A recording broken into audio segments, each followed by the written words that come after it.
Hello and welcome to Sam and me. I'm Brendan or Shotty, but that's not what's important here. What's important here is Sam. Hello, Sam. That's right. This is the Sam Show now, apparently. Hello, Yeah. hello. Yeah, you brought a topic for us. Well, what is that? I did. The topic, man, wouldn't it be wild if I just blindsided you with something completely prepared for. No, today I want to talk about dark fantasy, but more specifically the Souls series, Dark Souls, Bloodborne, the like, the ilk. Yeah. Before we get into that, as usual, I'm going to contextualize how we know each other. This is actually a bit easier because a few people have already come on that have the same contextualization, which is that Mitch invited me to a Discord where all of you guys who went to college together hang out to play trivia, and now I just hang out in your Discord. More specifically, you and I, uh, when we chat, we tend to chat about this series and Kingdom Hearts and stuff, and the Hmm. games we have in common. So it's very appropriate that this is what you have chosen for your episode. Yeah. So yeah, with I think that. you're newer to the sorry. I think you're newer to the Discord than I am, I was gonna say. Oh Or I yeah. mean, I'm newer to the Discord than you are actually, because I think I wasn't like in it till COVID times. Oh no, that's when I joined We all too. kind of started Oh yeah, okay. So I yeah. I Well, thought you were actually in there longer than I was. oh no, I don't think so. Okay. We're both the fresh faced boys in there then. Indeed. Yeah, so with that we can get going, I think. Mhm. I don't really know what's the best introductory topic here. Um I guess we can just start with, do you have a standout favorite of the what, six games? Definitely. Definitely. I mean, I think one Seven was games? the first one I ever played, Dark Souls 1. And so that'll always have a special place. But most recently I think Sekiro has really that was a real standout for me. Just combat wise, it felt like very fresh, very new. And it also kicked my ass more than any of them. At least for like the first 10, 15 hours. I felt like I was making no progress, but I think that's why it was so gratifying. Like once you get the mechanics, it's like really like a dance, like a rhythm game almost more than anything. And I don't know, something beautiful about it. Yeah, I think that's another thing we have in common is that in general, I think fans of the series aren't as big of fans of Sekiro because like the replay value in Sekiro is admittedly lower than the other games. Like Mm, there, you don't have more build paths to try and stuff like that. that's true. That's true. But yeah, I also really loved Sekiro. It's not my favorite. My favorite is Demon Souls. Hmm. Nothing has unseated that just because I really love the feeling of Demon Souls, like being in that game. And I know you're not super far um, in there yet. I got killed by the first boss. I beat Elden Ring and then I decided to take a Souls break because don't I want to space it out a little bit. So I am gonna get started Demon Souls before too long, probably. But Yeah, yeah. No, I also love Sekiro, and I think it is. Um, yeah, I think the uniqueness of it is such a strength to it. Like it was very fresh in a way that even Elden Ring isn't, because Elden Ring is still like a lot of stuff is being ported over to it, and hmm. then it's an open world version of it. But Sekiro was like in the same way Bloodborne was, where you had to like restructure the way you thought about the game. Where like Bloodborne rewards you for being more aggressive, um, Sekiro rewards your timing more than anything. And Hmm. I think Hmm. that's valuable. And we will circle back to this train of thought when we talk about that video because I think that is one of the answers to that question. Um, Mm. but yeah, we will come back to that. But yeah, I agree. Sekiro is, I think, higher on my list than most people who are fans of the series would put it.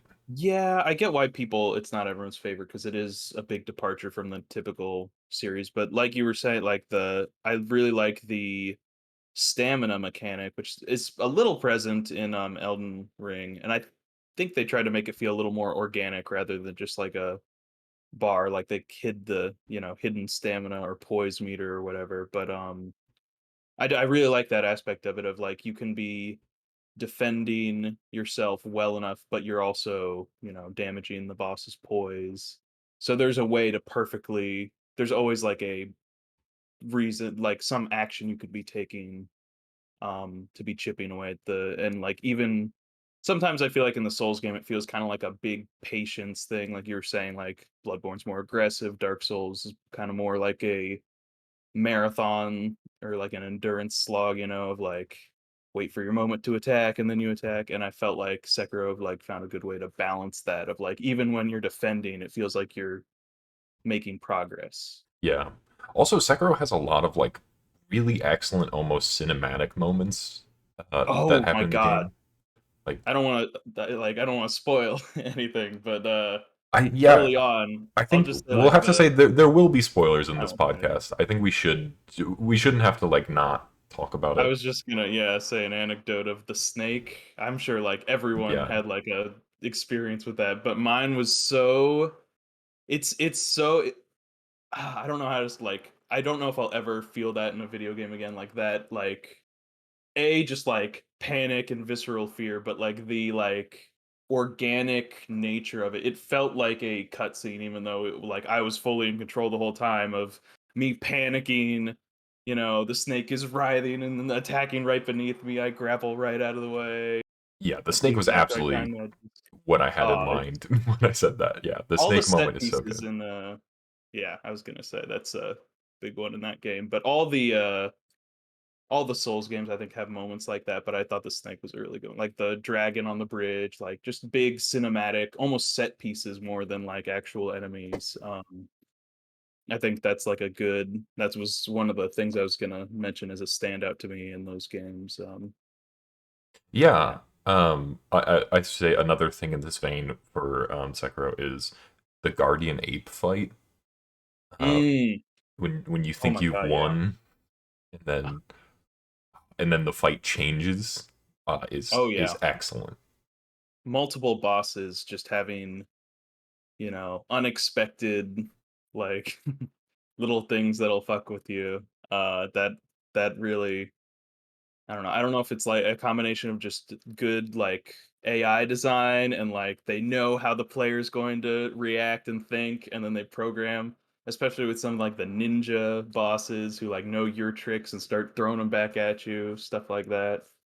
Well, It, especially like another thing with that is like so much in the Souls series. If there's a second mm, phase, a lot of time it happens mid fight. Like it's like half health bar triggers it or right. whatever, and Halfway. then it's often it's punctuated by a cutscene. Like you know that it's Hmm. happening. Like you sort of realize in the moment. Guardian Ape falls down, and there's a Oh my god, yeah. long pause, and then he gets up, and it was Yeah. really well done. It's an Oh yeah. excellent moment in the game. There's lots of stuff like that. Yeah. Yeah, I'm Big. excited to go back and play Sekiro again because I've like touched it a little bit, but I haven't done a full playthrough since running through the game when it came out. Mm. Um, That's the first Souls game I actually 100%ed like achievement wise. I know you're talking about achievement hunting was a previous episode, but yeah, yeah, that was one of the episodes where like I beat the game and I had so much fun that I just played it like four times in a row to get all the endings or whatever to get that achievement. yeah, I want to do that still. Mm. I'm not looking forward to fighting Demon of Hatred. Um, Yeah, he was very rough. Although I don't think he's as tough as everyone says he is. I think, but I guess you can say that about any boss. Like once you learn the I moves, it's really like like learning a dance. Like once you learn how to react to each move, then and the process is going to be very painstaking and yeah, bloody. But I think part of the problem is too he represents sort of a change up because he's much more of like a Dark Souls style enemy in the Sekiro mm, game, and so you spend the whole game learning how to adapt to this new type of enemy and doing this mm, dance. And he's the sort of, chaotic big guy swinging around doing right, Dark Souls stuff. right. I kind of felt like that. I had two different modes that I was learning during Sekiro, and the first one is like parrying when you're supposed to parry and attacking when you're supposed to attack. And that worked all the way throughout the game until like Guardian Ape, and that's when I learned the like sprinting around, circle strafe, like staying just out of range, darting in, getting an attack. So I feel like the game definitely, yeah, makes you change up your play style with some of those bosses. Yeah. Demon of Hatred being one of them. That's another thing this series is good at as well, is sort of like chump checking people and making sure they're actually learning how to play the game. Um, Yeah. there Yep. there's definitely hurdle bosses, and admittedly for people, different bosses end up being their hurdles. But there are some like standouts that like so like Capra Demon is often brought up in discussions like Oh that yeah. in Dark Souls Yeah. 1 as, here's your chump check. Hmm. Elden Ring, I think, is the place where the jump check happens the earliest. Oh Uh, my god, yeah. with like the first major boss being like, "Fuck you, go explore." Right, right. Um, That was definitely my experience as well. I actually, after that, I feel like I didn't hit another chump check till Malenia yeah, because well, I played pretty much the whole game. I usually just like sword and board, shield like I it also Elden Ring, if we're like shifting over to that as a topic, it felt a lot more nostalgic to me, like going back to the Dark Souls series, kind of the classic. So I like out of nostalgia, I was like, oh, the first time I played this game, I did like the classic knight, mhm. warrior, shield and sword kind of playthrough. So I decided to go with that. Um, but yeah, that and I tried to go through the whole game because I did this with Dark Souls 1, probably made it way harder on myself, but I went through the whole game with just my long sword that you get at the start of the Oh boy. game and just kept leveling it up. And it worked. It worked the whole game until I got to like the end game bosses were starting to really wreck my shit. And then I had to actually change to, more optimized weapons, but and Yeah, then when I was like, I reached that boss, and I was like, "This is impossible. There's literally no way to beat this boss."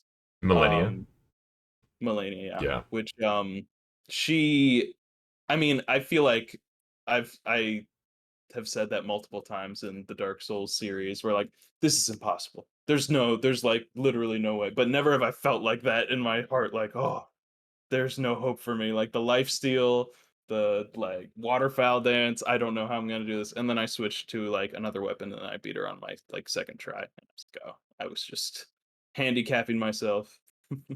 Yeah, it was interesting. I was playing through at the same time Hmm. as my girlfriend, and like we would be doing different things. Like we weren't summoning each other. We were just like we would talk about our mutual experiences, and she would be like, Hmm.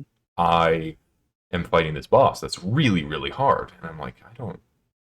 Like there were bosses that like I didn't get on the first try and everything, obviously, but I was like, nothing strikes me as like really really hard because I just hadn't gone to the area she had gone to, and then um, I eventually found her, and I was like, oh yeah, fuck this. And like, because usually in the Soul series, what you want to do is just keep bashing your head against whatever's in front of you until you get it. Hmm. Elden Ring sort of gives you options, and so that boss was the first time that I was like, I'm going to go do something else, and I will come back to this. I am Yeah. not going to keep bashing my head against this because it is not going well. And I Oh even yeah. respect because I was like, I Yeah. need something different. It's not working. Yeah. No, I had to do that as well. And I feel like just to like segue into another thing, um, I appreciate that about Elden Ring a lot because I think one of the criticisms I have about the Dark Souls series in general is it's really difficult to get like new players or like, people on the outside. And I feel like Elden Ring did a lot better job of just making things more accessible. Um I mean, it still has that difficulty, but it gives you a lot more options like for play styles and for, summoning, like Spirit Ash and respecking, and also just like quality of life changes that I feel like the other games have lacked, which, it on one hand it's like I get it. It's difficult. And that's like kind of part of the theme of the game. But also there's a lot of like like just pausing the game. I feel like you shouldn't be punished for that. Yeah, The map is definitely a must when you're the going map open is world. very nice. Yeah. Yeah, I think also you're sort of the Soul series is sort of fighting an uphill battle of like it has this reputation of being quote unquote Right. the hardest series in video game, which is not true. It is a Yeah. challenging but fair No. game, but it is far from the hardest. Um, Hmm. I'm someone who plays a lot of games on their hardest difficulties, whether for trophies or not. Um, and there are games that are hard and unfair about how hard they are. Right. I was Like gonna say. the shooters in particular on their hardest difficulties are Oh like my if god, you yeah. get shot once, fuck you, you are dead, um, which is brutal in a lot of ways. Yeah. Yeah. Um, whereas this whole series largely just asks you to pay attention and learn. Mhm. Uh, Every death feels like deserved. Like, oh, I made a mistake. Here's how I can fix it. You know. yeah, and I guess actually this will help me pivot into one of the things I have written down. There are some instances that are less fun. Um, and then, so yeah, I have written down Okay. favorite bosses and least favorite bosses, and we can go through Oh each boy. game or in general.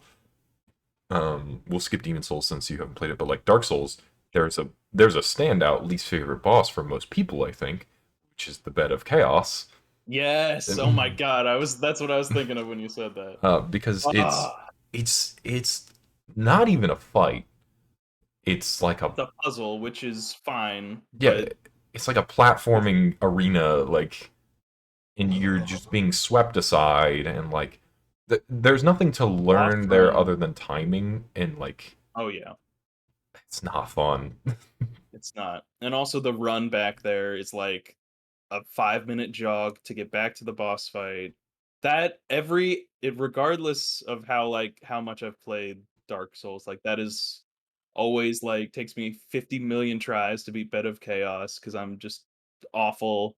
It feels like random, like when she sweeps and when she doesn't, and the floor is falling out from under you. And Yeah, I I've never beaten look that forward game to Bed like of Chaos. many, many times, and it's always my least favorite. Yes. So we're in agreement Hmm. there. And then I think my favorite from Dark Souls 1 is Artorias because it's like the exact opposite side where he has all of these really excellent punishing moves, but you can learn them. It's a wonderful Hmm. fight. It's just Hmm. really good. It is. He feels different than any other boss in Dark. I feel like he feels a lot faster and a lot. I think I heard. I forget if it was a friend or like some YouTube video said like it's almost like he's like a Bloodborne boss or something in a Dark Souls game, or like a Dark Souls 3 boss in a Dark Souls 1 game. You know. Yeah, he's definitely quicker, and also just like Mhm. he has some small change ups. Like when he does the flip, sometimes he'll do two, sometimes he'll do three, Yeah. which fucks with people. Hmm. Um, Keeps you on your toes. yeah, is he your favorite in Dark Souls 1, or do you have a different answer for that? So I only played through the DLC once, so I actually haven't. I've only beaten him the one time. But I do remember he was very tough. However, his boss run is a lot more forgiving than Yes. some of the others, which that's another quality of life thing that some of the they've definitely fixed in Elden Ring and like the more recent games versus the older ones, Mhm. where that's like just a not fun aspect of difficulty. Like you want a challenge, but I don't know if I like the challenge being spending 10 minutes to run to the fight to die instantly. Yeah, it But should probably be proportional to like how hard the boss is, which is not mm, always easy to gauge as a dev. I was gonna say, like, I'm sure, like, there's something to be said for that. Like, I don't necessarily think it's like a cardinal sin. It's just ease of access kind of thing. Yeah. Um, but favorite boss of Dark Souls 1 is that's tricky. I definitely like the design aspects of a lot of them, like Quelaag, I think was really cool. Um, striking Gaping Dragon was really just the opening cinematic was very, striking. Yeah. I don't know. I'm trying to think who my favorite boss is. Because there's a lot of aspects. There's like the design, which is what kind of I was just now thinking of, versus the actual fight, which I'm trying to think which one I enjoy them. I mean, the most gratifying is probably Ornstein and Smough when you finally get it, but that fight just feels straight up unfair sometimes. So even Yeah. like no matter how many times you play that game, that's always like a rough one when you're getting double teamed like that. Yeah. Yeah, I still think it's overall good. I think it is brutal, like for a player's first time going through the game. ONS Oh yeah. is rough. That's one of those checks you were talking about, the Yes. And it's unlike any other fight where you like actively have to use the environment to manipulate the fight, which is not something you have Mm. to do in other fights so much. Mhm. Like you need to get one of them stuck on a pillar to have a little bit of breathing room. Oh, yeah. Yeah. Um, I mean, thank God. I mean, that's just good game design. I mean, yeah, that could that be a fight without the pillars would be a fucking nightmare. oh my god, yeah. I was gonna say playing Dark Souls like changed me as a person. And as like I just mean more like as a gamer. Like just playing any other video game, it kind of opened my eyes to like exploiting AI and the because like before the hardest thing I'd ever played was like Legend of Zelda. I mean, I played Halo. I'm not like you. I don't play like on the hardest difficulty always. But yeah, it really made me like especially Blight Town. I think I spent like probably like 3 to 5 hours getting my ass kicked in not Blight Town, just Undead Burg, like in the tutorial of the game, getting my ass kicked over and over by these like little the weenie zombies.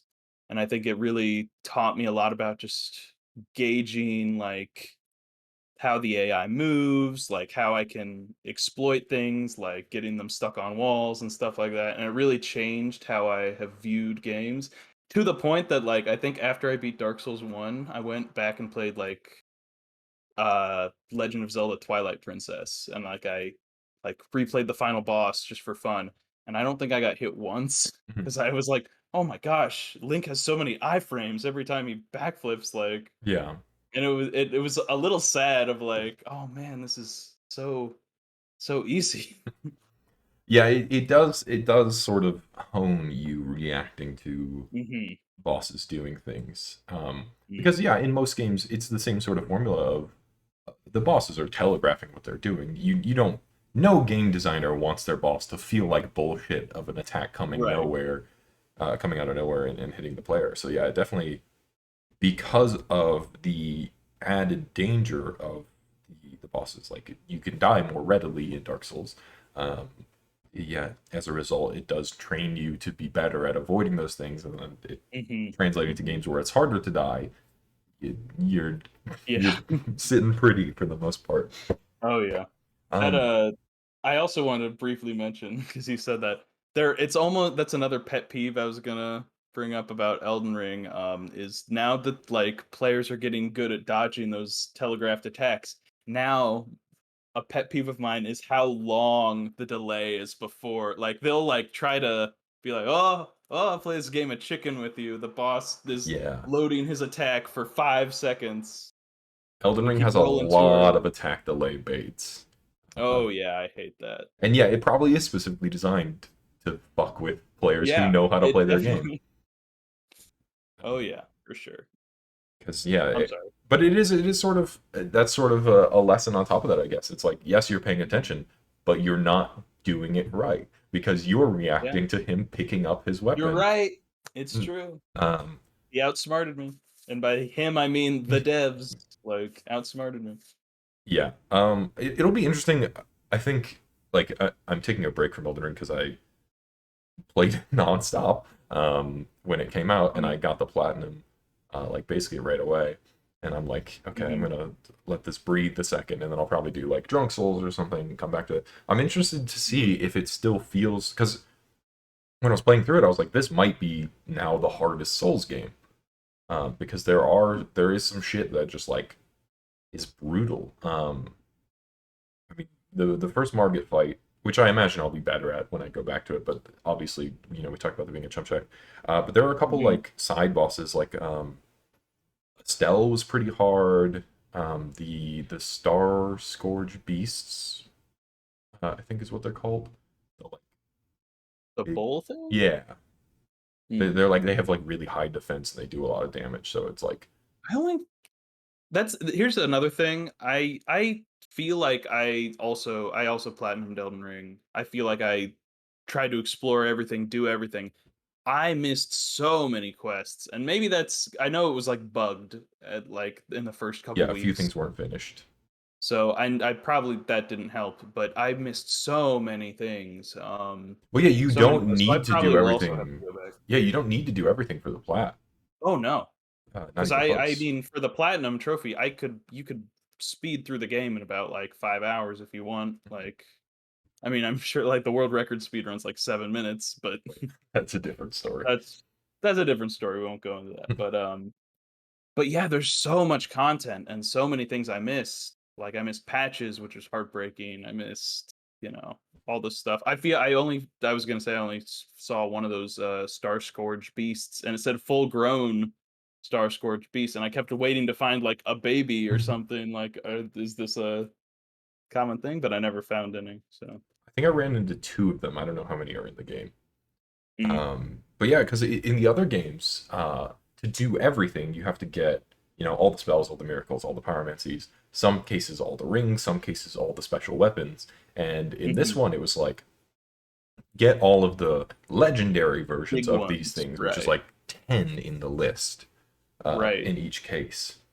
Yeah, I was, like, expecting it to be a slog, and then I looked up, once I beat the game, I looked up, "What do I have to do to get the platinum?" And I had already done, like, 90% of the work, so I was a little surprised by how lenient they were with that. Yeah, and another thing is too, you don't technically have to get every ending because there's actually like No, you don't. 10 endings, but Oh, they're yeah. they're they're shuffled into like types of endings. Right. So yeah, you don't like because that's where all the NPC quests come, or not all of them. That's where a lot of NPC quests come in. You get the Mhm. I I can't think feel of like, yeah, the Elden Lord end is kinda just, like, a different flavor of ending depending yes, on, whatever legendary the meld rune or whatever you have is, yeah, just whatever changes the quest you flavor. did. Mhm. Which is Um, fine. Sekiro had a similar thing. yeah. Well, Sekiro was Different slightly flavors. more of paths that you had to take, at least in some of the cases. That's true, that's true. Um, but yeah, some of them were just like slightly different flavors for sure. Mhm. Yeah, I don't know. It'll be interesting again to see, like, go back and see if it is that hard because, like, it did beat me up. I feel like Sekiro will probably overtake it as hardest again because I feel like when I go back to Sekiro, I will still get the shit beat out of me by things that beat the shit out of me the first time. Whereas Elden Ring, I I'll don't have a know. bit more. When they had that, like, free DLC where they just had, like, the challenge mode, like the boss rush kinda mode, I went back and played, and I expected to get the shit kicked out of me, but, like, it's kinda like riding a bike, like, I felt like, after the first 30 minutes, I was back in it. I don't know. I don't parry in these games, so Sekiro was like very different for me because I had to like Right. adapt to parrying. I Mhm. was way more of a dodge player. That's Um, also yeah, I was gonna say I never parry in any of these games, but I don't know, so I don't know why Sekiro maybe it's because like, there's no stamina bar, so it's like it's a lot more free, mhm. like, just you can hold block, you can hold parry, and it doesn't feel like you're punished for it as much. I don't know. Yeah, that's fair. Um, Continuing the favorite and least favorite bosses, I pulled up a list of Dark Souls 2 bosses to go through that, and I'm like, I don't know that I have a standout favorite or least favorite in this game. I was gonna say Dark Souls 2 was a weird spot of like, it was still a fantastic game, I just compared to the others, it is probably, like, the most forgettable to me. Like, I couldn't tell you anything about the plot other than you're trying to be the king. Yeah, I think, but Um, also the boss designs are just kind of on par for me, I think. And I still haven't played the DLCs of 2. I need to do that. Me neither, I need to go back, but I Um, also haven't 100% of that one, that's, I think, one of the only ones I never bothered getting all the trophies in, but yeah, I came close a couple times, but I never got over the finish line in it. If I mm. had to pick, I would say Smelter Demon is maybe my least favorite boss. I often Oh, I yeah. often skip Smelter Demon. I remember um, that was a tough one. yeah, favorite maybe Looking Glass Knight. It's a decent fight. It's cool how he pulls people in through the mirror. That was cool. Oh, I really didn't like, the king, like, Vendrick. King Vendrick, that's right. He was like, I don't know, like, thematically, it was a cool, sad fight of like, oh, he's just this. he's been built up the whole game, and then you get there and he's like just kind of like a sad, crazy naked man Yeah. who's lost his mind. But it I don't know, like it was kind of boring and also felt I feel like a lot of bosses had this problem of just so much health, so like I mean that's the Dark Souls thing of like you have to be so patient. Well, that You have boss to is spend like specifically designed that way too, because they want you to get the five the souls of the giants or giants, or whatever. four. Like without at least Yeah. four of them, that fight It's sucks. unwinnable, yeah, it's Um, very annoying. and five gets it to like Um, a normal place. right, I was gonna say, I looked that up ahead of time and so I did it, and it was still a pain in the butt to try and get through that fight, but Yeah, yeah. Vendrick. Well, Vendrick's also optional, right? You don't have to fight Vendrick. I don't think so, but, I Um, mean, but yeah, optional for me, for my personality type is not a yeah. not a word Well, I know. there are a couple bosses in this series that I've never fought still. Oh, yeah? Being the Calamite. Um, Oh, really? yeah, I was like, I don't care. I'm not gonna fight this dragon. I Um, think I tried, like, 2 or 3 times, and I was like, "This seems really hard," and I did that with Bloodborne as well, like, I just had to, like, take a break for, like, 6 months and be like, "Oh, I'll come back to this later." I think Bloodborne took me years to beat because I would, like, get through, like, a third of the game at a time, and then I'd be like, "This is exhausting. I gotta take a break." But, yeah, yeah, he was definitely one of those headache bosses. I mean, I think he's supposedly the hardest boss in the game. One of I don't know, depending on who you ask, I guess, I but think the DLC in general, all three bosses are harder than the base game. Well, I oh, guess for there's sure. a fourth boss. Sanctuary Guardian is not harder though. Those three, Calamite, Artorias, and Manus, are He's still harder. pretty tough, Yeah, I would say, Sanctuary Guardian. I yeah, don't remember him being, like, impossible, but he definitely, like, introduces the DLC as like, "Hey, this is gonna be a bit, you know, of yeah. a challenge." I don't think he's easier than the base game, but like I don't think Sanctuary Guardian is harder than ONS or like some of the lords though. Nah, definitely not. Um, Yeah, you mentioned Bloodborne took you out. My Bloodborne run, I don't know if we've ever talked to this about this. My first Bloodborne run was fucking chaotic. Because uh, I had been doing like every Friday I would drink and play the Souls games with my friend Tommy. Uh-huh. And I hadn't played Bloodborne. So for my first run, a blind run, I had Tommy and my girlfriend, and we played together. And the rule was we would do my world first, and I would lead the way because it was a blind run for me, Mhm. um, while being very drunk. So with that and with just like schedules not lining up because like Tommy got a different job and everything, like Bloodborne took a long time with huge gaps in the middle. Um, Mm, and my recollection of Bloodborne is very very low because it was just like a lot of really late nights of like not blackout drinking but just drinking and then long gaps between it. It's like I don't remember this game very well at all. yeah. Bloodborne has, like, a weird spot for me because I think, like, thematically, like, stylistically, I think it's my favorite. Just like I love the setting, I love the like kind of eldritch horror kind of thing. I love that. I love all those aspects. Gameplay wise, I had a miserable time with it. Because like I said, I'm usually like a shield, and I know they are trying to go like a more aggressive direction with that game. Um, but I just really struggled combat wise, and more than anything, like geographically, I had no idea where I was supposed to go that whole game. I think that's what took me so long is I kept getting lost. There's like a point where it's linear up until a point, and then I could not figure out to this day, I still can't exactly remember like the critical path of that game. Like you Yeah, said, it's all kind of like a blur. So I don't know. yeah. I think also that was a problem for me too. Is navigating, and I Mhm. also of the starting weapons, I picked what I believe to be the worst. Um, I picked the threaded cane. Ah, but it's so cool. It's cool, No, but it's not it's good. definitely the worst. Oh, yeah, it's awful. And another thing about Bloodborne is so the threaded cane is like the Dex starting weapon. So Right. I spec'd into Dex. Um, Mhm.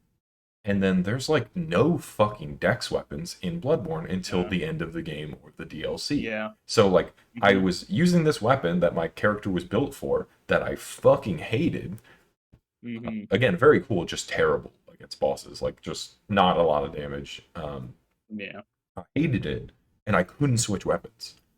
Um, and so yeah, at the end of Drunk Souls, we finally beat the game. Uh, I went to the main menu and deleted that character immediately and destroyed him and sent him to the abyss. So I never had to see him again. Yeah. They didn't have a like a respect aspect to that game, did they? No. No. So that They're yeah. they're rare in the games. Dark Souls 2 has it. Um, Elden Does Ring 3 has have it. one? 3, I guess not. I don't recall No, they 3 it have. does. It does. There's the woman in the church who can Oh, okay. it's like one of the why can't I think of it? Orders or whatever. Yeah. Yeah, yeah. It's the Rosaria's Fingers lady, right? Yeah, that's right. That's right. Um, So yeah, yeah, they get a little bit more forgiving on that aspect of it. But yeah, that's awful when you like get that feeling of like I can't do anything. Like yeah. I've It already was. invested so much in this character. I've definitely reached that point Yeah, we many got we got versions. stuck for the longest time on Mikolash Oh because my god, yeah. with two summons, his tentacles could OHKO any of us. Oh So if no. you were going up to hit him and then he did the like hand out tentacle thing, Right. like and somebody didn't get away, they were just dead. And he does that move a Oh my lot. he Um, does. it was He's very months. It annoying. was months of being on Mikolash. And granted, we only Oh, played that like sucks. we only played on Fridays, so it was like Right. one day a week, but it was hours on that day of just like fuck. And with the way these games are designed, like there are points where you can't go do anything else. And I think we were Right. at that point, like we needed to beat Mikolash to keep going. And it's like, well, we're just gonna Mhm. keep going, I guess.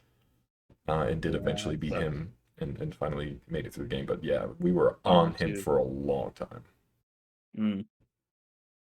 Yeah, that is kinda nice that at least, like, with Elden Ring, there's, like, the option of there's an open world with so much shit you can at least go. Like, all the other Souls games, yeah, kinda funnel you towards certain points where it's like, "I've done everything I can besides, like, grind for hours and hours," so Well, and I think that's why Dark Souls 1 ranks above for a lot of people because there is branching within it. Like there are times where you do Oh, hit a yeah. funnel, like ONS is obviously a funnel. But before that, like you have places to go You until can you reach go that yeah, funnel. that's And then after ONS, most it of it opens can up go. again for a little bit.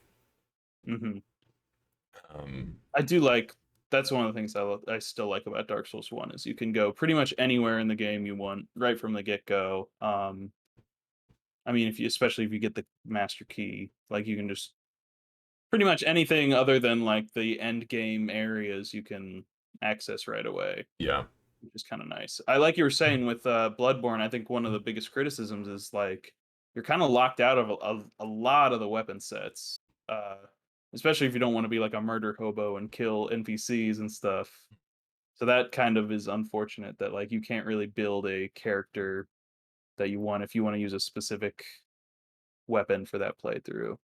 Yeah, I feel like that game more than any others weapons are like so much later in the game. Like Yeah.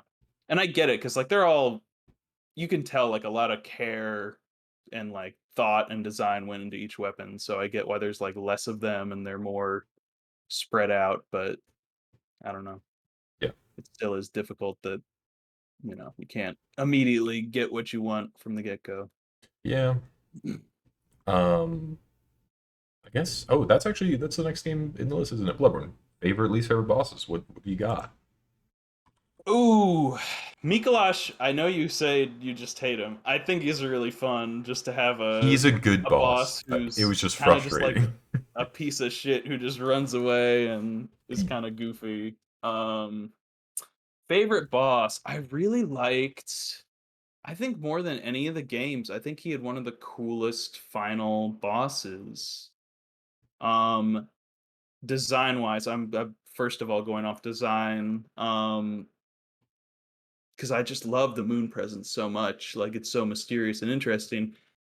That being said, I did beat him on my first try, and I felt like it was almost underwhelming, like, difficulty-wise. Um, gosh. So did you said you played the DLC, right? Yes. Okay, for this one. I was gonna say Maria was incredible, both design and difficulty. Yeah. Very cool fight, very rewarding fight. Orphan of Kos, I design wise, I don't know, but it was very cool thematically, and also, goddamn, that boss took me 10 million years to beat. That was definitely the hardest challenge in Bloodborne, but again, very rewarding once you like learn.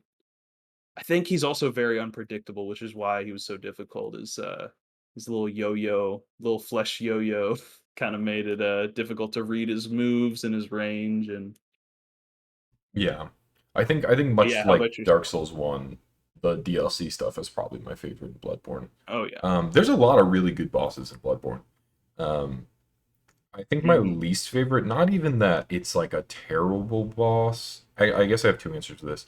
Um, the two aren't terrible bosses, it's just they're more boring than anything else, which is Witch of Hemwick and Mergo's Wet Yeah. Nurse. They're both just kind of like, Yeah. they're both just I kind don't of remember much eh. about Margot's, I, but I I, definitely remember I don't the remember the witch was like fight. a yeah, me neither. The witch was a fun gimmick fight, but I mean, there's always kind of that's always a thing that exists in the Souls game. I feel like Yeah. there's always like a gimmick or puzzle fight. At least this one is more fun than like we were saying, Bed of Chaos. Like I like the gimmick fights in most of the games. Yeah, and I think it's to But Bloodborne's credit that like the worst bosses aren't poorly designed or like bullshit. It's just they're not as exciting as the others. hmm It has a really good suite of bosses. hmm hmm Bloodborne.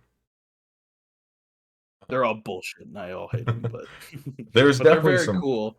definitely some bullshit moments. They're very cool. I do like all of them.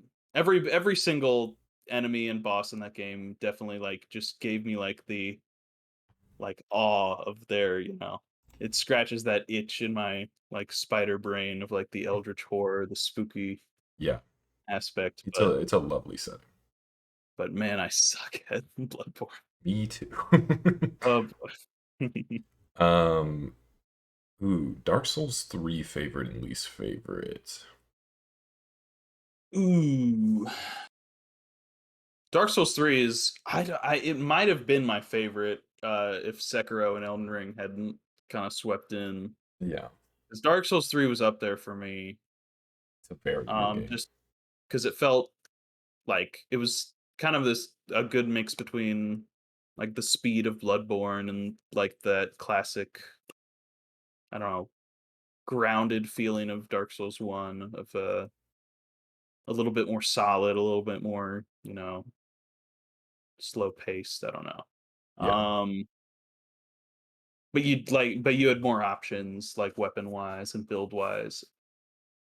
Least favorite boss is definitely one of the probably like the Crystal Mage or something like that. Gosh, I don't know. my least favorite is going to be controversial, and it's What's it's that? it's only because he's such a fucking chump check for me. Every time I play Dark Souls 3, I know I'm going to be stuck on this boss for a while. Mhm. It is Pontiff Sullivan. Really? That's interesting. I'm so bad at Pontiff Sullivan because it's the same sort of Mhm. ONS thing where you're fighting 2v1. Um, Yeah. and also it's a boss that more than anything else, I think it's the same thing as like Gwyn in Dark Souls 1 where like you're very much rewarded for parrying. It's just not a thing that I do. Yeah. No, I So he get you. kicks my ass every The time. risk reward kind of thing. Yeah, yeah, I remember him being tricky. I don't remember him like giving me that much trouble that I he stuck out that much. Probably my favorite is Dancer, just because it's very beautiful. It also chump checked me because Yeah. I watched a real great video and I don't remember who it is, so I'll have to look them up to give them credit. But they talked about like the music theory of the dancer and like how her boss music is kind of a hint to how she's different than all the other bosses in the game up till that point. Because I think she attacks in like a different pattern rhythmically, and it was bringing in like like most bosses attack with like a 4/4 Mhm. kind of rhythm, like 1 2 break, 1 2 attack attack attack, and hers are just like on a completely different rhythm, and it kind of throws off everything you've kind of instinctually and subconsciously like built up until that point. Yeah, So she really she like is makes you. she sort of encompasses Elden Ring within the pantheon, where she's floatier and she has delays, and Yeah, it fucks you up. and also just gorgeous fight, gorgeous design. Like the room catching on fire is very cool. But she's probably my favorite Yeah, she's to very cool. early. My favorite's kind of lame because it's my favorite because of its design, and the fight's just kind of bad. Hmm. Um, it's High Lord Wolnir. Uh, Oh, okay. I love his design. Every time I play that game, when I get to the cutscene Mhm. for Wolnir, I look up and try to find the chalice to be able to buy it. I've not succeeded in finding a purchasable version of his chalice, unfortunately. Okay. Uh, if I had to That's on pick an answer power that was move. not just the design, because again, terrible fight. Mhm. Um, Probably Nameless King. It's that iconic Oh, sort of brutal. I was gonna say Nameless King. I was gonna bring that up as my a good second one. That was definitely up until that point the hardest boss I'd ever fought in my life. Crazy difficult, especially the moment when you beat him, like beat the first phase, and it's like, oh, that was just the beginning. That was just his pet. Now you gotta fight It's just him. the opening. Oh yeah. Oh my god, that was insane. And then like just I wish I had like recorded like just the difference between like the first time going in and getting destroyed versus I think that's one of the things I love most about the Soul series is just getting absolutely destroyed at the beginning and then like you learn, you fight, you know, become better and then by the end like I'm defeating the Storm King in like 60 seconds, not getting hit once just to Yeah. get to that second phase and I don't know, that's a good feeling like that accomplishment. I think that's probably what draws a lot of people into it like one of Yeah, I think it's absolutely the challenge aspect. the enticing thing about this series.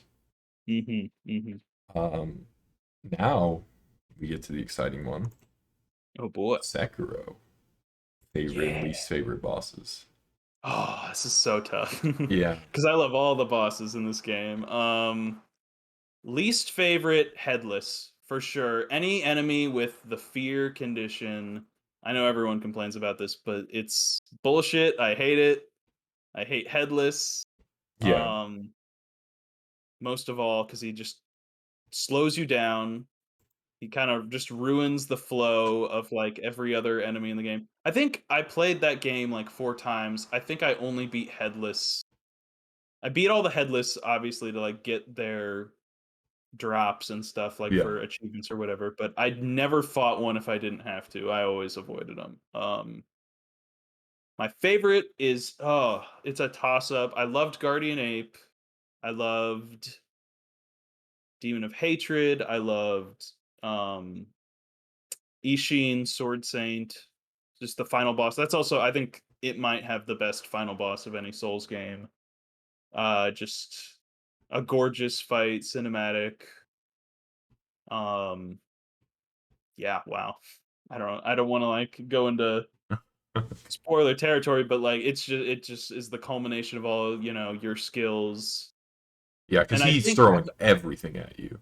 he's throwing everything. He like this is a man who like his only like you know motto in life is like victory over everything else so he throws fucking every weapon he's pulling out swords spears guns like lightning. Yeah, I love everything it. you fought up to this point, you have to be able to react to. It's very much the Yeah, culmination of all the skills you develop over the course of the game. yeah. I feel like a lot of the Souls games their final boss they try to make it so at least with like the Dark Souls and Elden Ring, I feel like they try to make it so that any build could feasibly beat the final boss, but I feel like that always means that it's never the most challenging or the most, you know, memorable. Yeah, And this one I feel like since, you know, to its detriment maybe you're locked into one play like one character, one play style. However, I think that also allows them to like design a boss who like you said like they'll throw the whole kitchen sink at you and you have to use everything you've learned up until that point. And it's just very satisfying and yeah. yeah. If I had to pick a least favorite, I mean, other than Headless, but Headless is a mini boss technically. If I had to pick a Technically, least yeah. favorite boss, maybe Lady Butterfly because I just think she's less interesting than every other boss. Really? Okay. Not that she's I bad, it's thought just she was kind of cool. like she's cool, but like everything else just was more. I guess boss. Probably the bull was not fun. Hmm, Um, and maybe the monk, just because you have to fight it like 3 times and yeah. or twice, and it's I don't know, The monkeys not enough also time. aren't much of a fight, but I think it's an interesting like set piece and sort of going through it. The monkeys? Yeah, the folding screen Oh yeah, monkeys. yeah. That one's a lot of fun. I don't know. I like that one just because it's different, and every Souls game has its like one gimmick or puzzle boss, Yeah. and I kind of enjoy that. Um, I would be remiss to say probably my favorite. I know like Miyazaki's favorite is Owl, or at least he heavily implies that it is because he's your mentor, and so yeah. he throws your tricks at you, and I definitely love that. Dude, Owl 2 is fucking brutal. Oh my god, yeah. And if you haven't played the DLC, they like give him even more bullshit that Oh he can boy, throw at yeah, I you. have not played that. Not looking Oh forward to yeah. that. I mean, when I say DLC, they release like true Owl, The true yeah, Ninja, like the visions or whatever, like your the yeah. inner versions. Yes, so it's like 3 new bosses. They're the same, but they have some new moves, some new programming, and it's definitely but I think that's, like, to Sekiro's credit, like, all they needed to do was add, like, 1 or 2 moves, tweak a couple things in their programming, and they're a whole new boss, and, like, a whole new thing you have to learn, so yeah, Al definitely up there as well, just you have to rethink everything, you can't, charge an attack against him or he'll counter you with your own move, and Yeah, that was like a, life-changing thing when I was playing my first time. yeah. When he, like, stomps on your sword and stabs you, I was like, "Oh, he can wait, he can counter guys? Only I'm supposed to be able to do that." Owl absolutely jump jacked me for a while Oh, when I yeah. first played. Oh, yeah. Um, Actually, okay, so I have an answer that is sort of maybe a more accurate least favorite boss answer, but also I kind Mhm. of love his introduction, and so I don't want to put him on least favorite, which is Gyobu Masataka Oniwa. Oh, that's a shame. I love him I charging like in and Yobu, but shouting I his get it. name and like, but he's just like more so than Lady Butterfly. He is truly less interesting than all the other bosses in the game. Yeah, he is, but I still think he's mounted, he's in Yeah, I don't know. I I think there's truly no weak bosses in that game other than maybe the bull, but even that's like, everything in that game is interesting in yeah, my opinion. I think it is hard to pick a least favorite boss. I do love him just Yeah. coming in and shouting, "I am Gobu Masataka Oniwa." Um, Yeah, maybe, like, combat-wise, one of the less interesting ones, but yeah, yeah. There's oh man, going. I should replay this game soon. mm, It's like looking through like Divine Dragon. That whole section of like going to yeah. the Dragon Palace and everything or whatever it's called. I'm like Mhm. such a beautiful segment. Oh my goodness, yeah, the whole Divine Realm or whatever, yeah, it's Yeah, beautiful, and the dragon, like, isn't even that it's not that tough of a fight or that interesting, but just, like, it's gorgeous, thematically, it's very cool, um, I don't know, I mean, he's a bit more of a set piece boss, like we were saying, or, like, puzzle boss, but still gorgeous, yeah. yeah, no. Well, we got one more game left for favorite and least Oh favorite. boy, The big one, the one the that just Bingen. came out that has a Oh, billion goodness. bosses. I haven't yeah, I was gonna say there's so many.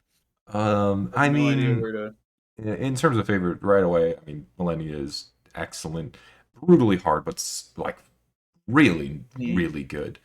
Um, Gorgeous fight. yeah. Um, All pretty much every boss is very cool. yeah, there's a lot of good shit in Elden Ring. Gideon's kind of lame, I guess. Um, Gideon. Yeah, because Gideon you're just was a kind of joke. yeah, you're just kind Yeah. of fighting a dude at the at the end of the game. Yeah, he just is I mean, it's kind of interesting that like, oh, here's your mentor the whole game and now you're fighting him. But he monologues for so long that he was basically dead for me by the time he Yes. even started fighting. Um, Another boss I you wish know. was better because I love his design, I love his story and his place in the game. Um, Mhm. Godfrey or Horalu, like Yeah. not an Yeah. especially interesting boss fight, and also like he has his lion, which I forget the name of. It's something in like Persian mythology, Mm. starts with an S.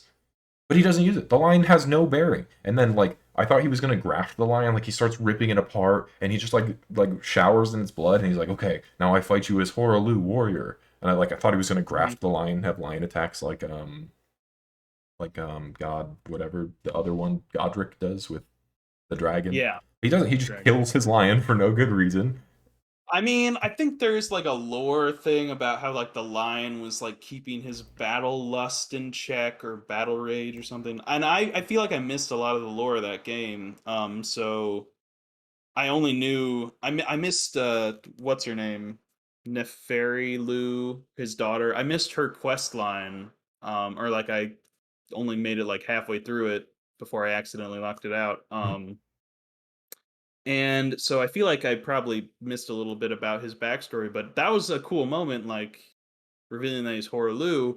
But yeah, I agree. Like I feel like at that point in the game, I was a bit too strong for all those endgame bosses. Like I kind of blew through them after I beat Melania, and Yeah, so after her, kind of all of them, I kind of sped through. I don't know. Yeah, I feel like he could have had more build up because that would have been a cooler reveal. Orlu, or yeah, if his dragon had done anything, because I didn't know anything about like why is this dragon on his back. I have to like rely on you like YouTube lore people to explain to me why this is cool, and I feel like that's never a good thing. yeah. Like you want the boss to be able to stand on their own without like dissecting everything. I will say, I'm sorry to like monologue on this, No, go but ahead. my favorite boss lore thing was Radon. Uh, he was also probably one of my favorite bosses. Just like it was cinematic, it was Mm. cool. Like charging into battle, like Festival of War, and you've got all your like summons and all your friends in the game. Like that was a very cool moment of like all your like NPC friends and like battle compatriots all fighting this boss fight together. Even if it wasn't like that hard of a fight, it was definitely very cool. And his little tiny horse, Yeah, the fucking horse. um and then finding out, like, I thought that was so goofy, like, oh, classic FromSoft with the goofy design. But then of course, like, after you beat him and you read the lore of like he learned anti-gravity magic solely so that he could keep riding his tiny horse and make himself light, I was like, that's the cutest and saddest thing I've ever read in my life. uh that, I mean, that's why you love the series, is like those little details like that. Yeah, So he's up there for me. I actually got Him and Melania. brutalized by him originally because like pre-patch he does a lot of damage, Mhm. and I wasn't leveling health at all, so I got OHKO'd by everything he did. Oh no. So yeah, if he hit me once, I was dead. By anything, because Yeah. yeah, Elden Ring is a weird game in that like more so than any other Souls game, like you have to level health or not get hit. Whereas the other games, like you can take a hit from people. Mhm. Obviously, if you're rolling, you take critical damage, and that if you're rolling and not on an iframe, you take critical damage, or you can die and get OHKO'd in the other games by some more powerful moves. But like in Elden Ring, if you don't level HP, you'll reach a certain point where like everybody is OHKOing you with something. Um, Health feels like a necessity in that game. Yeah. That wasn't as big of an issue for me because, like I said, I played like a knight kind of, so I was pretty much only leveling health, endurance, and strength. Yeah, I was like, But I was originally doing a strength character, and I was doing like a little bit of magic, and then I spec'd into like a more mixed strength magic, and so like I hadn't touched HP, and I was like, I need health now. yeah, yeah. Um, I mean, that's a beautiful thing about any of the games is technically you can beat the yeah, game with anything. Like technically, if I could be naked level 0 fighting with my fists. It's just a absolute pain in the ass to do that, and I'm not good enough to do that. But the option is there if you want an extra challenge, you know. Yeah. Um, that covers bosses. Another question sort of related to this, but slightly different. Do you have a standout favorite area in any of the games that is like, Yes, actually. Okay. Thank you for asking that. That's a great because I never get to talk about this. I love and this is like such a weird thing because like it's not like especially interesting of an area, but something about Ash Lake and Dark Souls 1 is just one of the most beautiful like video game areas in the world for me. And I don't know what it is. It's the combination of like getting down that damn tree took me a million years. Um and just when you get to the air, it's just beautiful. The music kicks in. The soundtrack is probably my favorite in the whole game. Um it's just like this serene, like ethereal world. Like it's like this is so weird and alien compared to anything else in the game. I don't know. And like you find that it's kind of that same like itch as like the Bloodborne like eldritch horror thing of like here's like an unexplained like mystery. This is like deep like lore from the very beginning cutscene. Like we're seeing like peeking behind the curtain that is like the rest of the world. Like we've descended beneath all that, and like we're in this like primordial kind of world. I don't know. There's just something about that zone that I find very, very fascinating. And I wish like there was more to it than just it's basically just like a little, you know, area to find the dragon yeah, and refight the Hydra, basically. Like that's and it. refight the Hydra. Yeah, no, Yes, that I think I Ashley is never good. kill the Hydra because it's like part of the scenery to me. Like when it Yeah. flies overhead, it's just beautiful and like it's like I don't want to kill you. You're like, you know. How about yourself? Yeah, Ashley's good.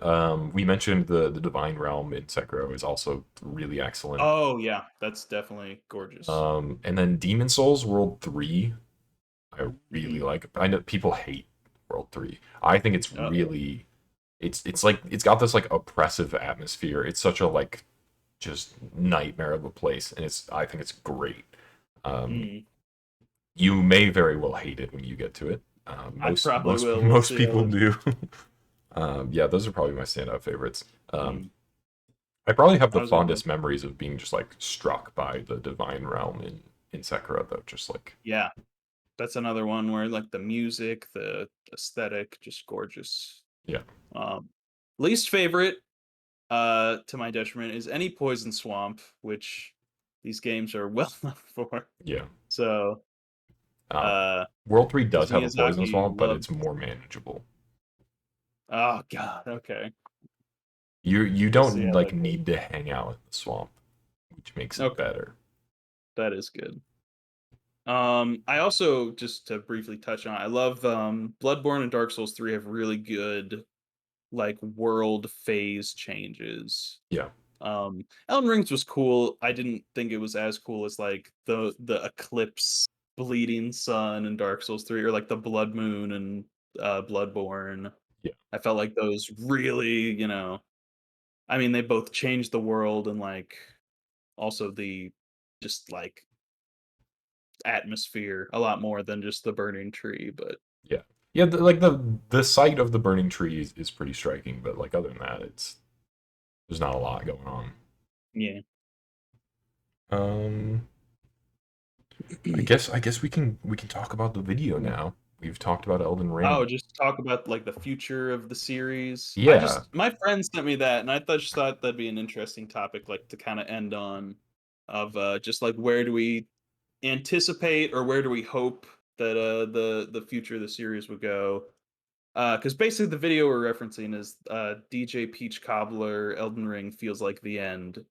which also And it's that's the title of the video. It's like a 21-minute video. He doesn't touch on that until 16 minutes into the he video. doesn't. I was going to say he kind of rambles a bit. It I is still thought it was interesting, yeah, but it's just that he is not actually what the video is about. It's about series and when they run out of steam. It's yes, it's just more titled about that way. creatively bankrupt Yeah.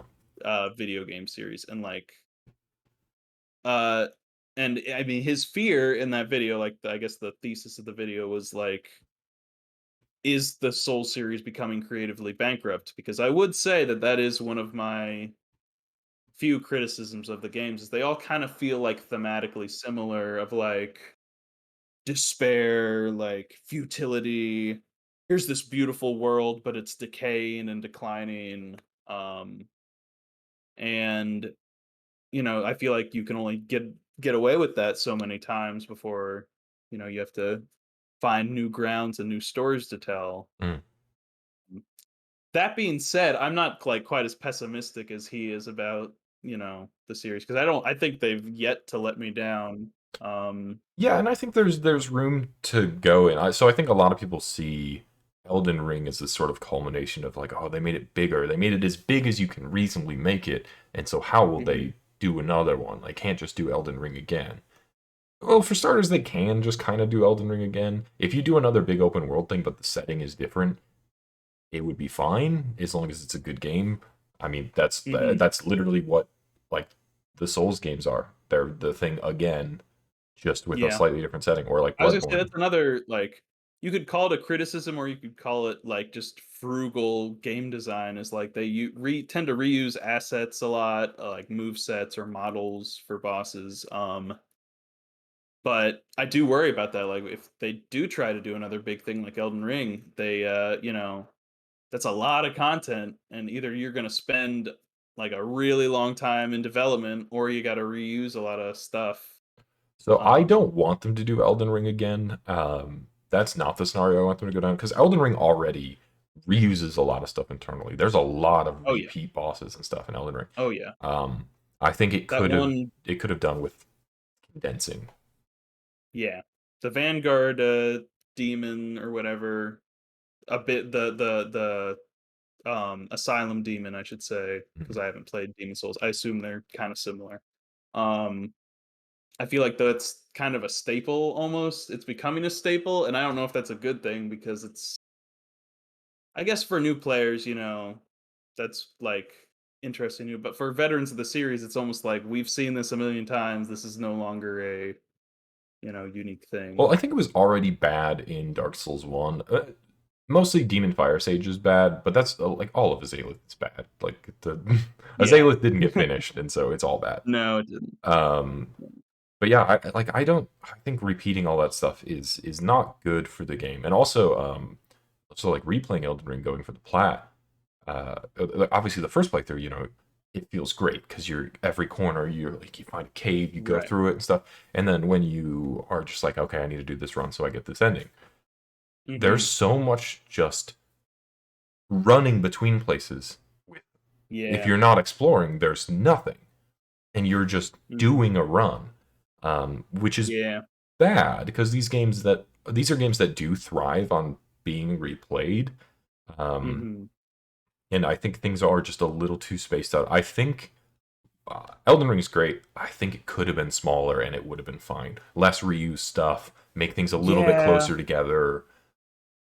Um, After, like, the initial, like, "Holy crap, like, I can't believe this map," like, when I find the map expand like, I thought the game was just this big, and it's actually, like, enormous. After that, like, shock wears down, I agree, it does kinda feel a bit sparse on the details, like, I feel like you could condense it a little bit to make it more interesting, but I don't wanna say it's a criticism, I think, that was a design choice, and um, I think it worked well, but I do agree, like, if they try to go make another open world game, I don't think bigger is better necessarily. yeah, I would prefer if they're going to go open world again, uh, do it again, but make it a bit smaller, make it a bit more cohesive, like reuse Yeah. less assets so it feels fresh going through it. Like there are some elements of reuse that are good and fine. I think Stray Demon is fine in Dark Souls 1. Um, it works as sort of a callback, especially because it's happening in the same place. Um, Mhm. Fire Sage is bad. Reusing the Dragon Slayer armor Right. as an homage in the other games is fine. But like when you have repeat bosses endlessly, it's like, well, like Yeah. True Corrupted Monk in Sekiro is maybe the line. It's fine, but it's Yeah, also we can get feels away with it bad. once, but Yeah. yeah, Um, I yeah, agree. it is a balancing act, but Elden Ring reuses a lot of stuff. I think it crosses the line in a big way. That's one Um, of the yeah, the few criticisms I could maybe throw at it is it does tend to, you know, reuse every mini boss, every, I mean, that's a common Souls thing. It's like, oh, here's a mini boss, and then later it'll be a regular enemy. I feel like Elden Ring pushes that to the because in Elden extreme of Ring, like, they don't become a regular enemy; they're just a mini boss again later, right, maybe right. slightly Or now modified. there's two of them. Whoa, Yeah. Um, yeah, I think they could go that way. I wouldn't mind if they just like if they have a story they they storyboard out and they want to tell, like going back to the same sort of blindly exploring an area, slightly more linear. I mean, not quite linear, just not as open world. Um, right. I I think mean, they can also do that. There's no reason they can't.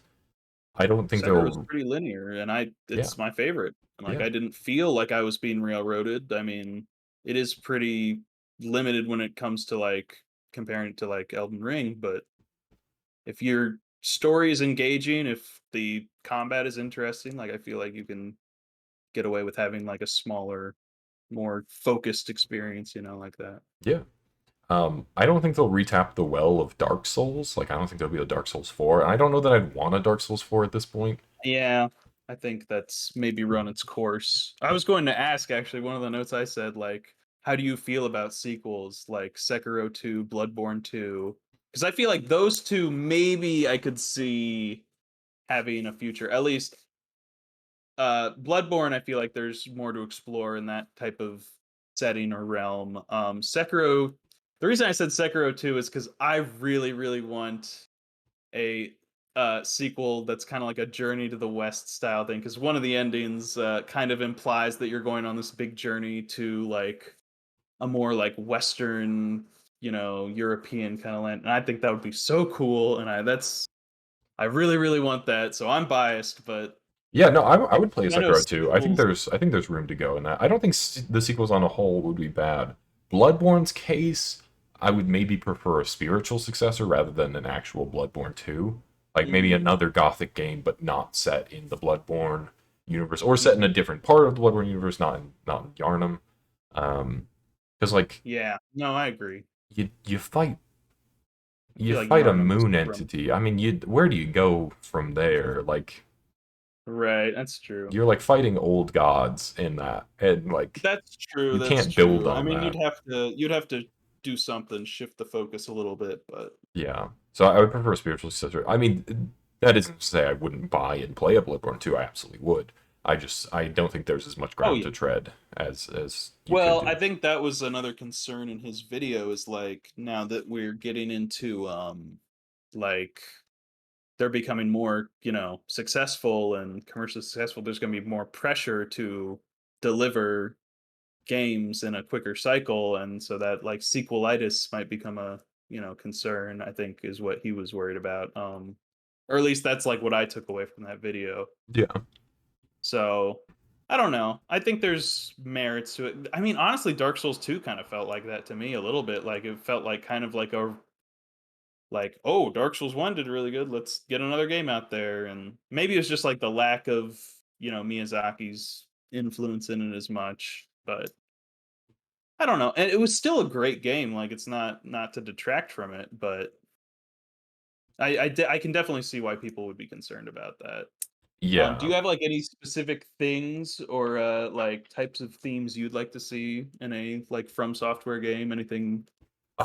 I mean, Because I feel like there's a couple directions they could still explore before we like are creatively bankrupt. yeah, I mean, I'm a big fan of a lot and in trivia and stuff, Greek mythology and the sort of hero's Oh journey and all yeah. that. Any sort of like not like because Dark Souls and Elden Ring are very typical fantasy, but like a mythology style hero's journey would be excellent, Mm, I think, with the Souls combat.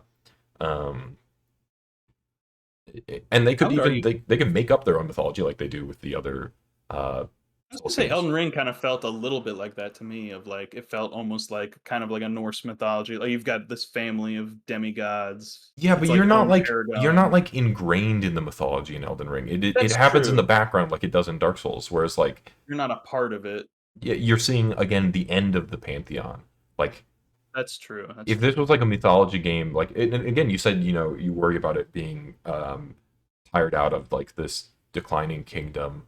Give me a mythology Hmm. game at the peak of this kingdom, and you are an invading force coming in and fucking this place up. Like you're not the good guy in the Souls games in general. Yeah, You're sort of grabbing the last morally vestiges of a ambiguous. crumbling power, uh, Right. and often like you go to a place seeking these people out. It's not like you're being attacked.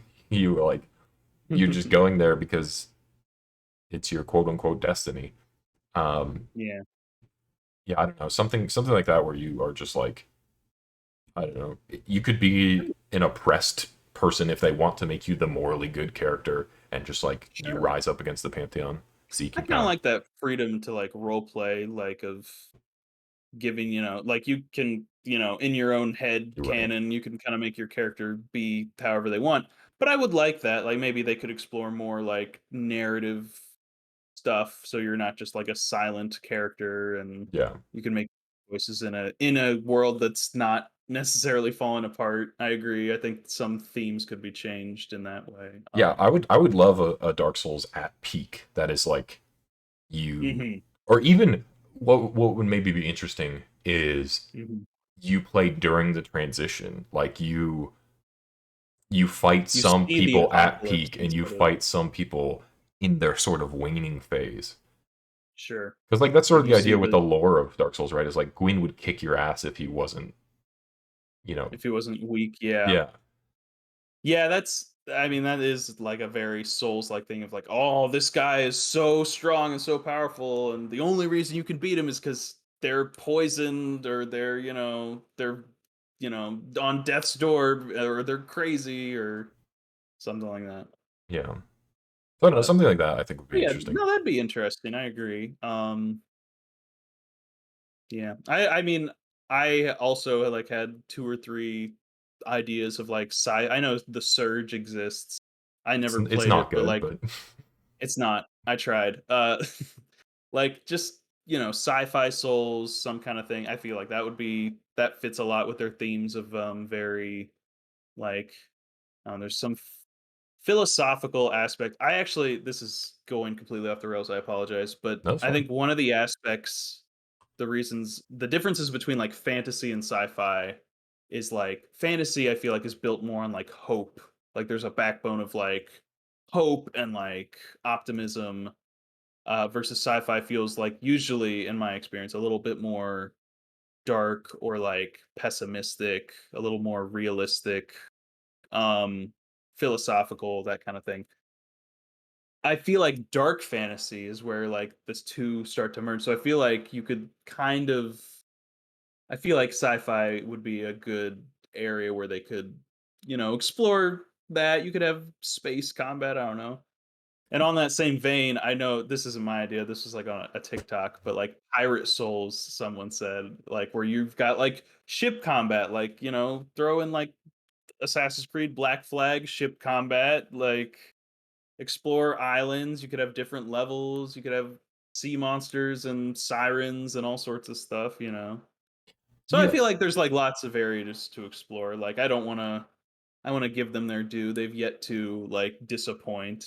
yeah, I think So people also mistakenly think of FromSoft as the Dark Souls developers that like they hit it big on Dark Souls, and where do they go now? Elden Ring is the culmination of the Soul series. It's like that combat system will translate to other things, and FromSoft are mhm. not an inexperienced dev.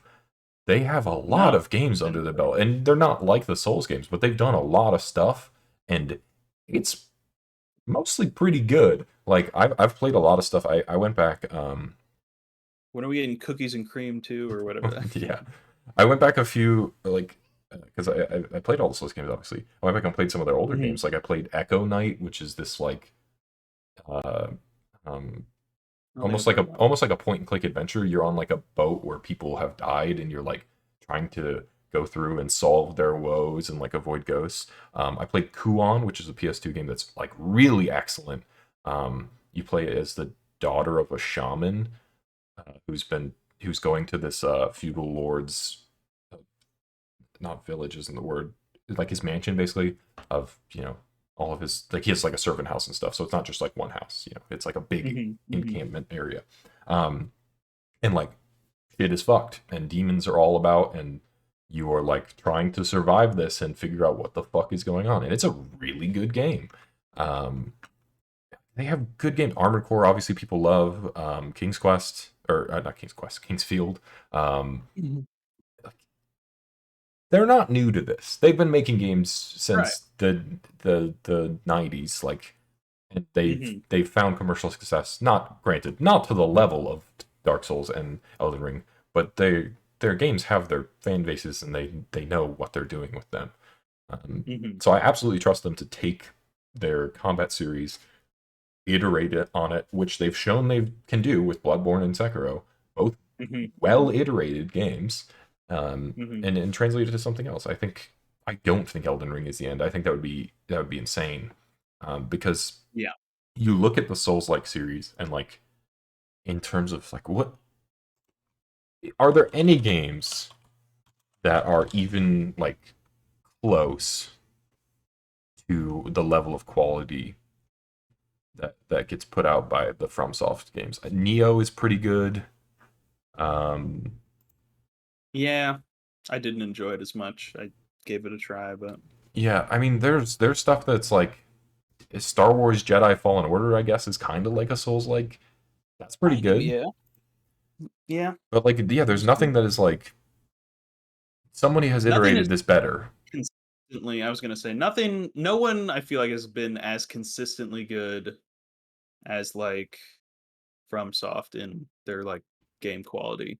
Yeah, because I played a So lot of I've Souls likes. Mortal Shell's pretty good. Um, Surge isn't oh yeah, good. it's on my list. Surge I didn't love. Remnant from the Ashes isn't great. Did I say I Lords of the played the Fallen? That one's not good. Lords of the Fallen was not good. I also did not get through that one. Whatever the Crow game I just played.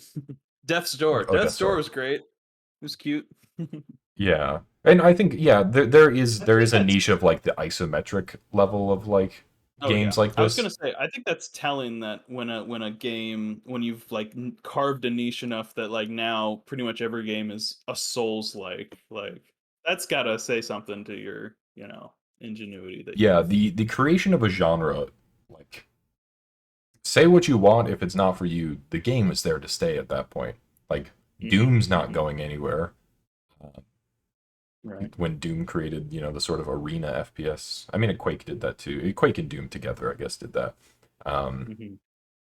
uh, Rogue, obviously, not that anybody talks about Right. Rogue, but the whole rogue-like genre. Hmm. Yeah, I don't think FromSoft is going to give up on the mechanical side of this. I think they'll stay away from Souls, and I think that's fine. Like they won't do Dark Yeah. Souls anymore, and that's I think it's run its probably for the course. best at this point. We don't need a Dark Souls 4. I don't think we need a Mhm. Bloodborne 2. I would welcome a Sekiro 2. I don't think we'll ever see it. Yeah, Um, no, I agree. but yeah, But I'll be there day one buying whatever the next thing they put out is. And if it should disappoint me, I will reevaluate that after the fact.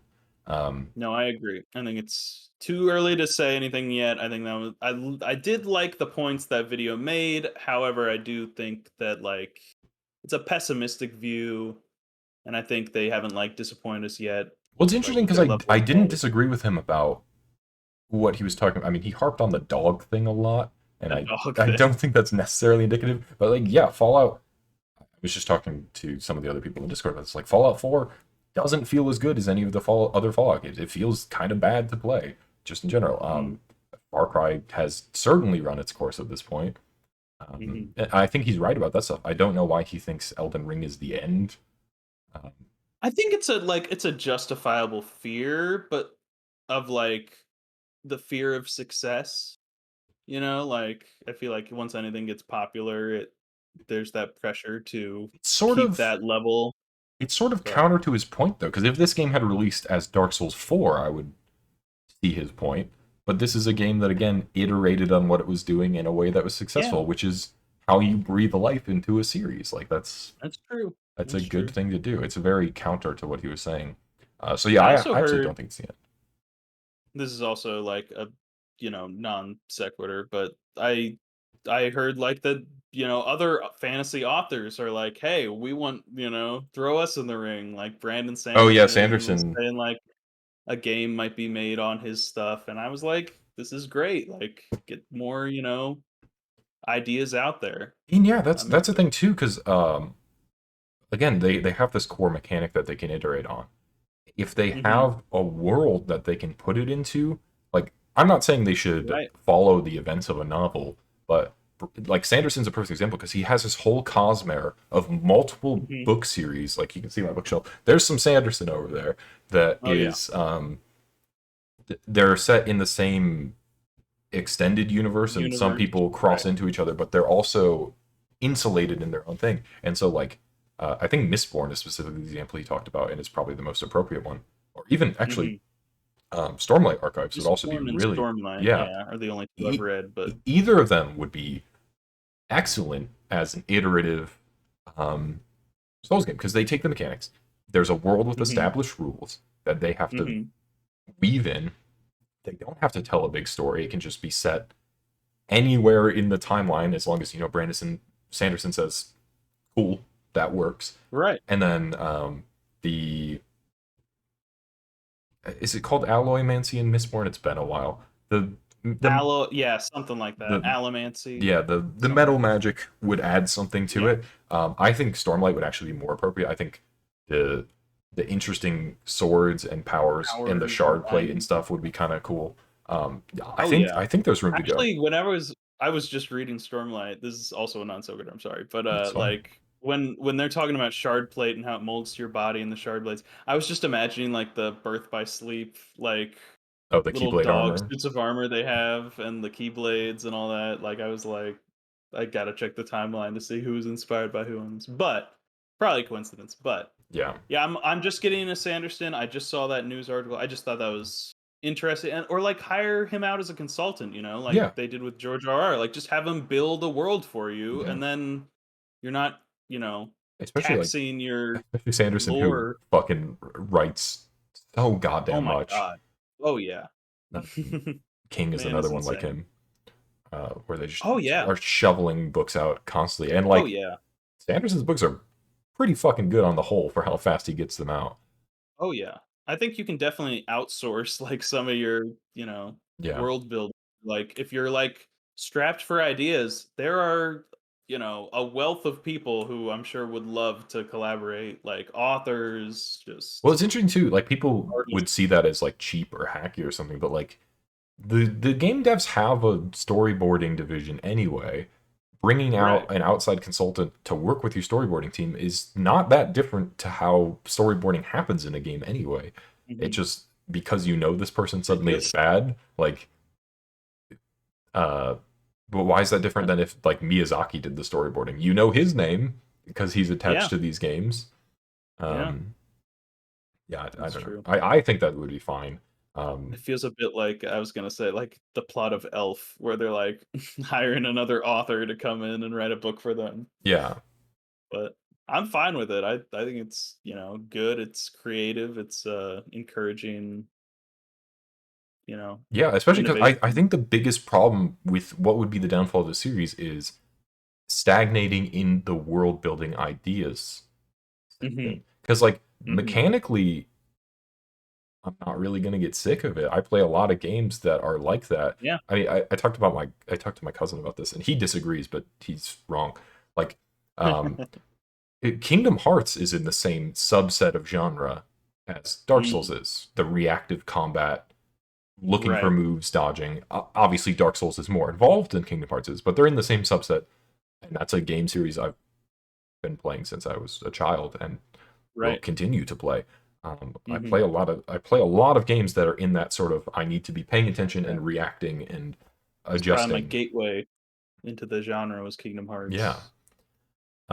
So yeah, I'm not going to get tired of this mechanically unless they horribly bungle at one of their games, which I don't think they're likely to do. So as long as they can Yeah. keep a steady flow of ideas coming in, I'll keep buying and Yeah, playing the games. I agree.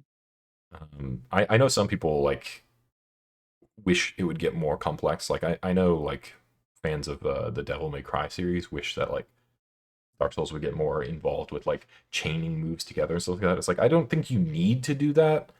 Um, it Yeah. I feel like it's a different style of it is a action it's a game. different genre and like it becomes a different Mhm. game. And if they want to do that as like a side You game, could make a weapon or something that, yeah. like, does that. I don't know. And I would I still feel like play a FromSoft combo style game, but I'd rather them continue with what they're doing now. yeah, I agree. And honestly, I look at um, if they decide to continue the Elden Ring style of open world. I hope they do an A team B team split. Like, have you played or heard of the Yakuza games? I have, yes. So I yeah, haven't played any of them, but I've heard of them. so they made Take your pick. 6 games Mhm. that were all the same style of combat, and then they made a spin-off game called Judgment that was still the same style of combat, and it did well, and it was a different character. And then for the 7th game, they're like, oh well, we can kind of change this up now. Actually, they made more than 6 games because there's Yakuza 0 and there's Dead Souls. But anyway, once they got to 7, Mhm. they were like, okay, we're switching the protagonist. And he's gonna sort of imagine in his head. He's like a really big fan of Dragon Quest and JRPGs and stuff. So when you go into Mhm. combat, he's like thinking about it like Dragon Quest. So it plays like a Oh. turn-based battler now. Oh, okay. Um, That's interesting. So what their plan is to continue with him as the main Mhm. protagonist of the series and keep it turn-based, and then Judgment is going to be their side series that stays faithful to the old combat. Uh, but there's now like a Okay. whole problem with the face actor of the Judgment protagonist, so I don't Oh, actually know really? what's going to happen there. Their Judgment's done now, but I assume they're going to spin off another series that keeps the original combat because that's their plan is to now have 2 Mhm. running series, one with the Hmm. new, one with the old, and that would be great if they did it like a team can work on this big open world Elden Ring style, even if it's smaller, and then we have another team that is doing the more isolated stories. And I would love that. I'd love to get Mhm. more smaller stories. Sure. Because I like that about I don't want every game to be like Yeah, I not have every to release. invest a huge amount of time into it. Right, not every release needs to be like a big AAA 100-hour plus game. Like, I'd, pay $20 for a little short story. I feel like in the past, they've done that with their DLCs, Mhm. but if you wanted to release that as, like, a standalone, I mean, I have just started playing, like, the Subnautica spinoff, which started as a DLC. I mean, I feel like they could definitely branch off and, I mean, experiment with new things if they wanna get more wacky with their formula, like, get a little bit more experimental without the risk of a AAA game. I feel like that'd be a good route to go. Just go for like smaller projects. Yeah, and I think they're good about the experimenting. Like Bloodborne and Yeah, Sekiro show that. I mean, Elden Ring is an experiment. yeah, I hope they don't do Elden Ring too. I hope they pivot again and fuck around with stuff because it works sure. out pretty well. Um, I agree. yeah, I don't know. So we are I trust them to get it done. cautiously optimistic Yeah, about the future. yeah, I think that's accurate. I think that's all I have on Cool. my list. Do you have anything else on your list? That's all I really wanted to touch on. Yeah, it was Hmm, I think that's a good ending point. yeah. Well, yeah, we went an hour and a half. We did a good thing here. Um, Agree. yeah, I mean the thank you for coming on. It was great. Of I had a lot of fun course. talking about this. And Lots of fun. yeah, the way this is structured, you can always come on again and talk about something else if Yeah. there's something else Talk you want about to chat some about. other Talk about. then we'll do the Kingdom Hearts. I was gonna say I love the little Kingdom Hearts blankie. We'll do that next time. Yeah. So yeah, thanks for watching or listening, whatever the case may be. And oh, actually, is there anything you wanna shout out that I should put in a I'm gonna description or a shout out. link or I anything? I wanna don't know. plug. Yeah. I don't have, anything. I'm on Twitch that I never stream on at, Floorboy, uh, I think BOI. Um, Well, So yeah, you do follow me on Twitch if you want to watch me stream once every 6 months. you do like musical stuff, right? I mean, I don't know if it's publicly available I musical stuff. do. I'm not in anything at the moment, but I do musical stuff. So if I'm ever on again, I'll have something to plug. Maybe Yeah. if you're in the Central Ohio area, Yeah. I'll and you want to come to a mediocre musical, I can show something. Go to Firebringer at Club 20. Is that the Star Kid Uh, musical? that is the Star Kid musical. My Star Kid. girlfriend is in that. I would have been in it, but I had scheduling conflicts. And it's a very funny show. Yeah. So, I love Star Kid. oh Huge. yeah, they're great. Um, yeah, thanks for watching or listening, whichever you're doing. And see you next time. Bye bye.